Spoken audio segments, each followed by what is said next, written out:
and welcome to Live in the Solution. I'm your astrologer and tarot card reader, Mary Trimble, and I'm here with your readings for August the 5th through August the 11th.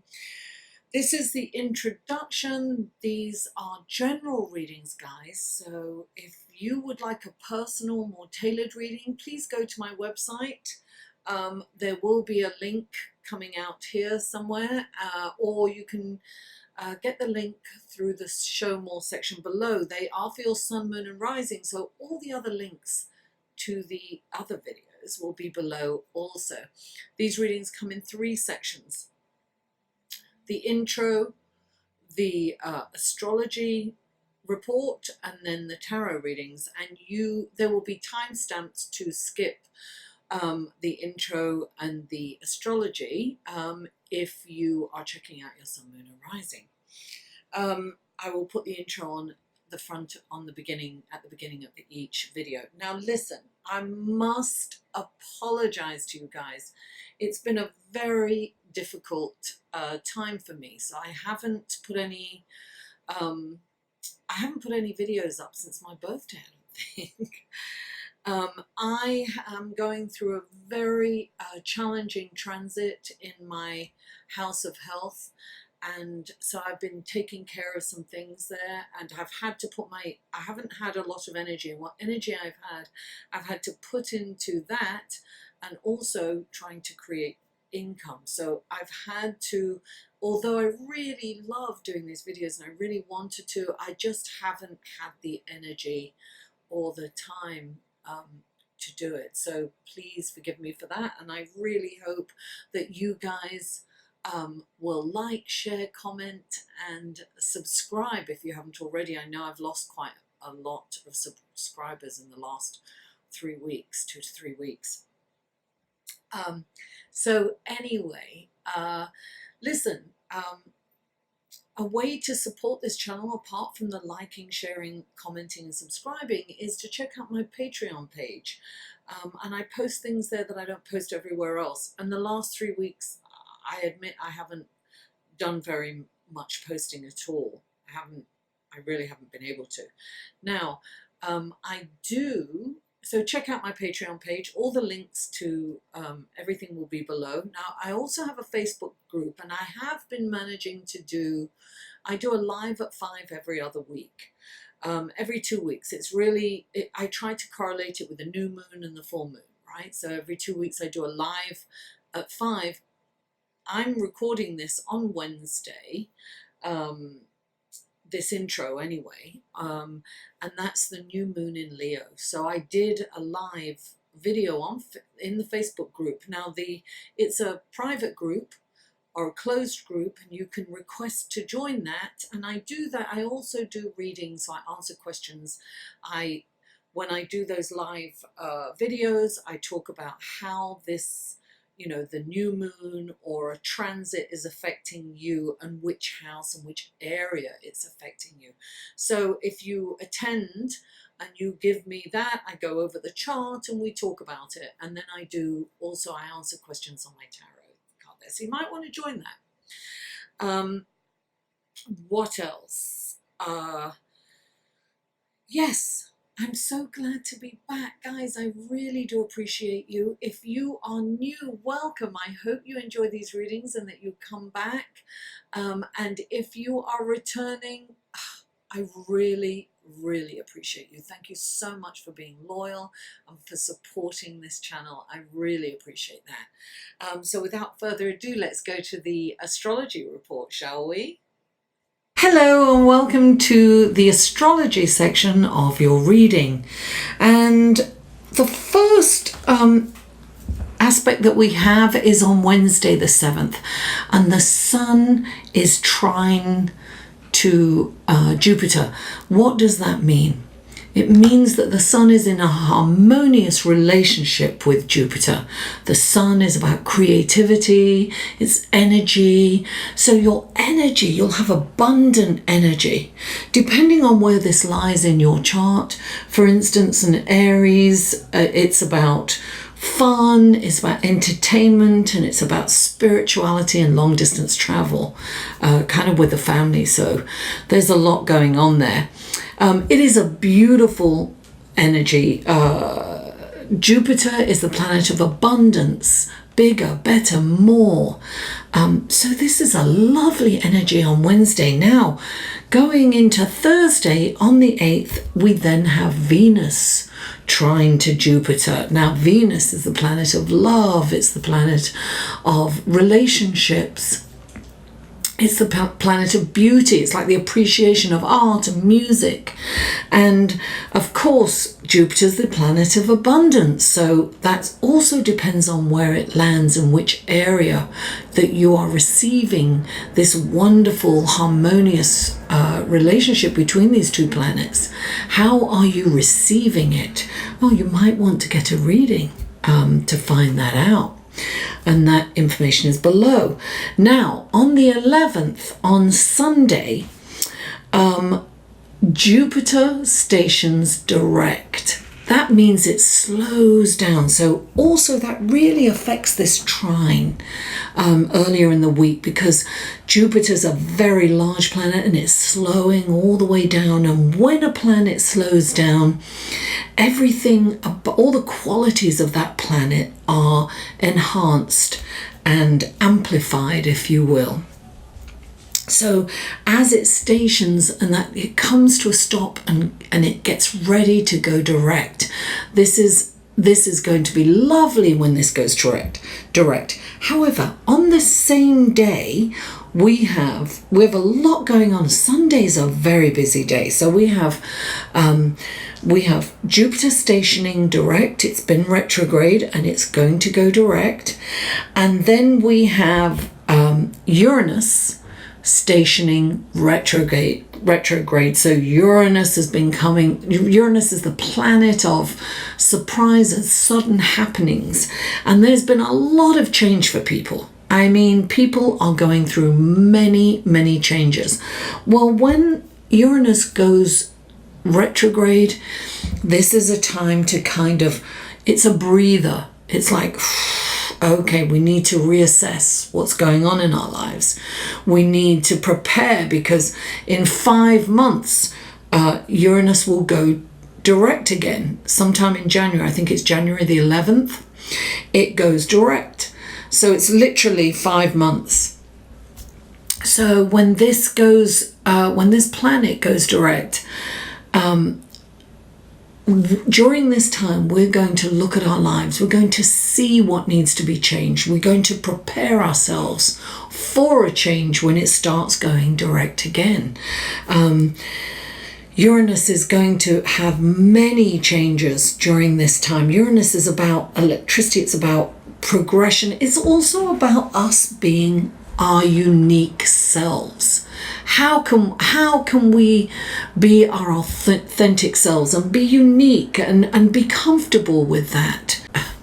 What area of life do we need to make changes? Do we need to change? What about us do we need to change? These are a reflecting times for us, so we can prepare for all the changes coming again in 2020.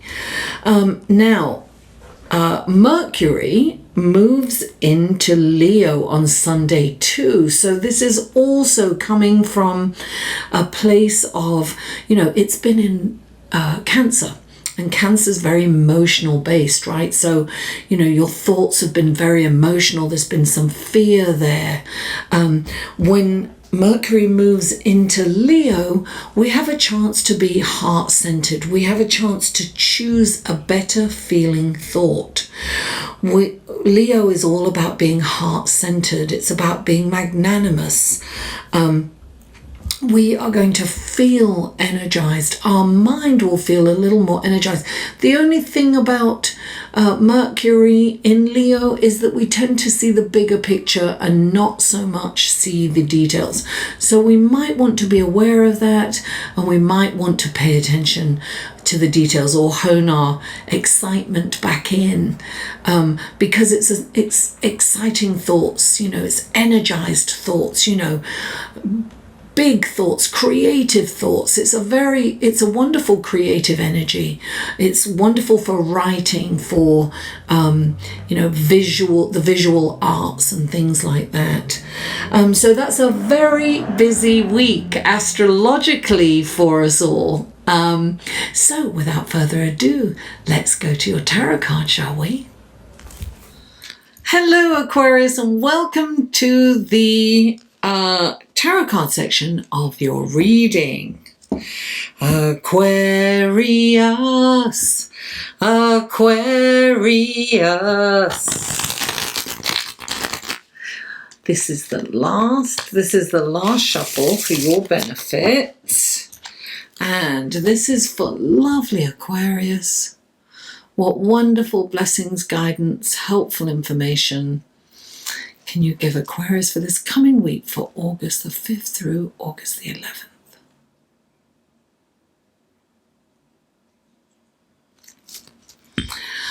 Aquarius, Aquarius.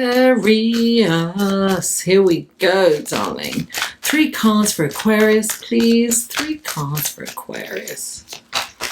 What? Oh, 2 more cards for Aquarius, please. Oh, 1 more card for Aquarius. 1 more card for Aquarius. What one? There it is, darling. There it is. Okay, lovely. And we have your clarifying cards. This is for Aquarius, Aquarius. Clarifying cards for Aquarius. Okay, what wonderful guidance, blessings, and helpful information can you give Aquarius for this coming week? Please clarify.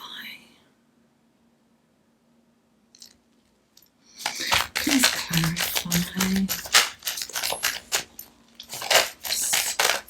There it is.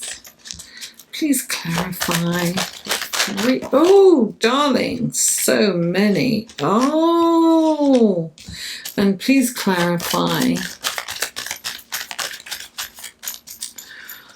the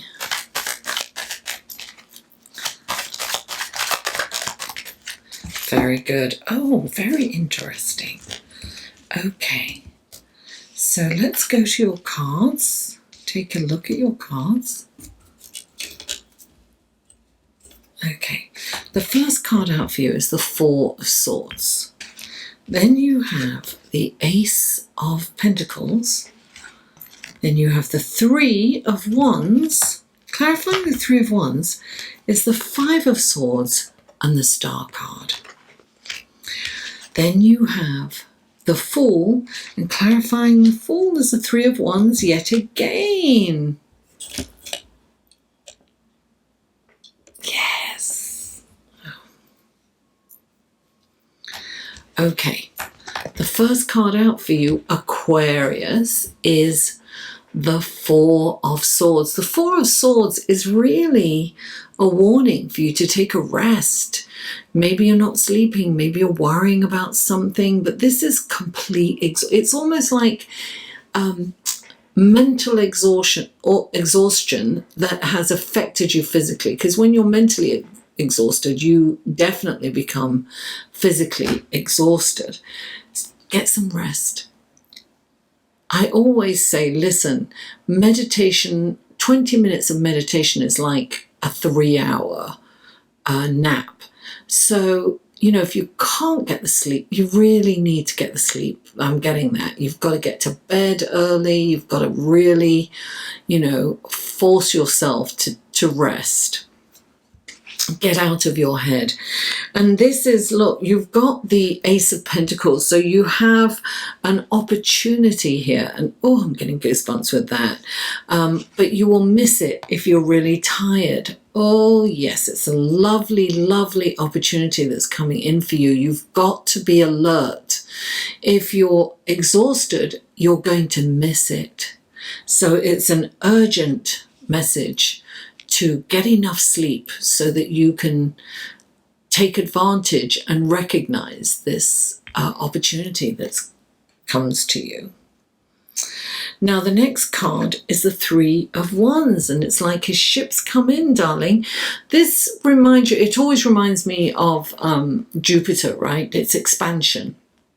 3 is about, he's watching his ship dock, right? Excuse me. So he's making long-term optimistic plans. And if you knew, he's not believing his ship, he's watching it dock. So he knows he's going to get his...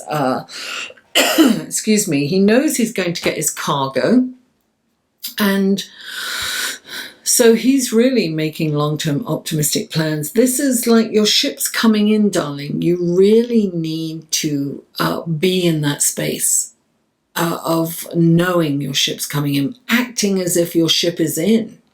That's what you have to do. You have to make those plans. Excuse me.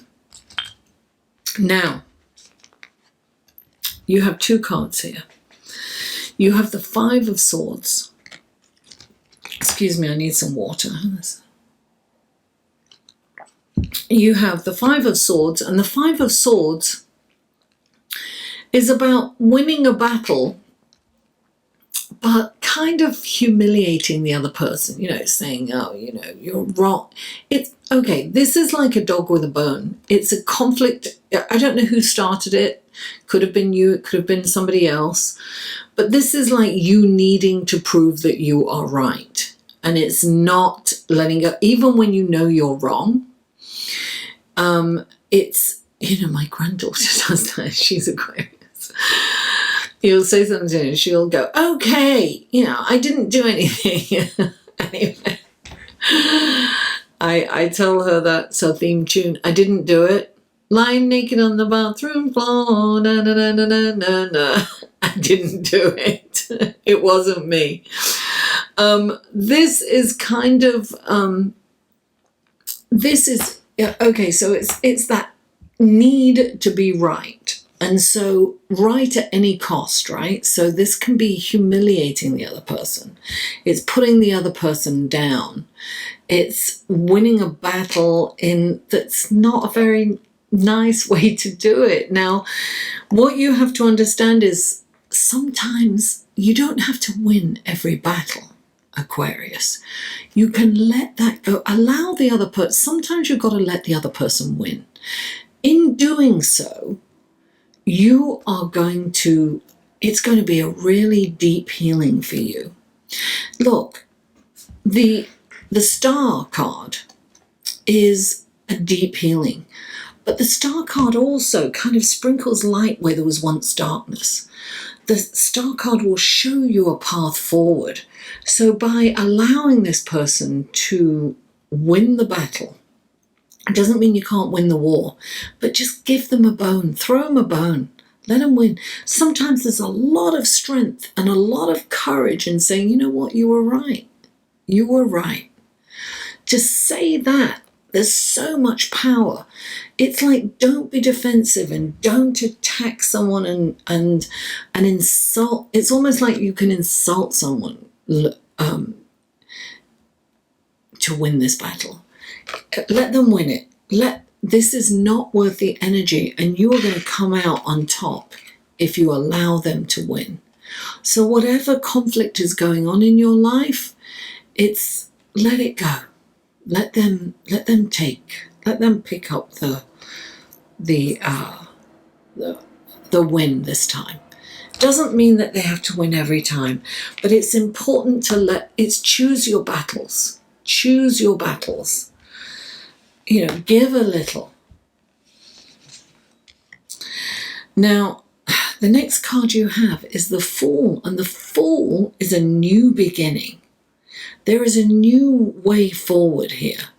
The Fool is like, okay, so there's change. When the Fool comes up, sometimes there's a little fear, right? Because there's change, big change is coming. And that can be a little fearsome. But the Fool is this kind of, the energy the Fool brings in is like, oh, wow, I don't know what's going to happen next. I don't know what's around the corner, or where I'm going to go, or what I'm going to do. This is an adventure. It's really exciting, right? So that's how the Fool looks at it. But, you know, when you've been, you know, the Fool is a little naive. When you've been in, you know, when you've weathered life a little, sometimes you're like, oh God, I don't know what's going to happen next. I don't know where my life's going. I don't know what's around the corner. And it's like that dread and that fear, right? You are being asked to look at this, embrace the change, and to look at this as an adventure, as a new adventure, a new journey, a way of starting over. And you have the Three of Wands, yet again clarifying it, and it is important for you to make long-term optimistic plans. Don't be in fear, and you know, in fear will be in the worst case scenario, and it will exhaust you, right? That's going to keep you exhausted. It's sometimes this can be the conflict of yourself, with yourself, putting yourself down, that you've made all these mistakes, and you know, and you're blaming yourself and you're humiliating yourself. It can be an internal dialogue, actually. So this could be you denigrating yourself. There's a healing coming in. I feel that things are really going to turn around for you, but you have to look upon this in a different light. You have to be excited about it. You've got to be look upon it as an adventure. Embrace the change. There's nothing to fear, Aquarius. It's all in your head. Get out of your head. Meditation, darling. That's what I'm going to say. Things are great. Plan for those great things. Aquarius, thank you so much for tuning in. Please don't forget to like this video, share it with friends and family and social media, and comment. I answer every comment and I welcome feedback. And if you haven't already, please subscribe. Mwah! I love you all, and I'll see you next week.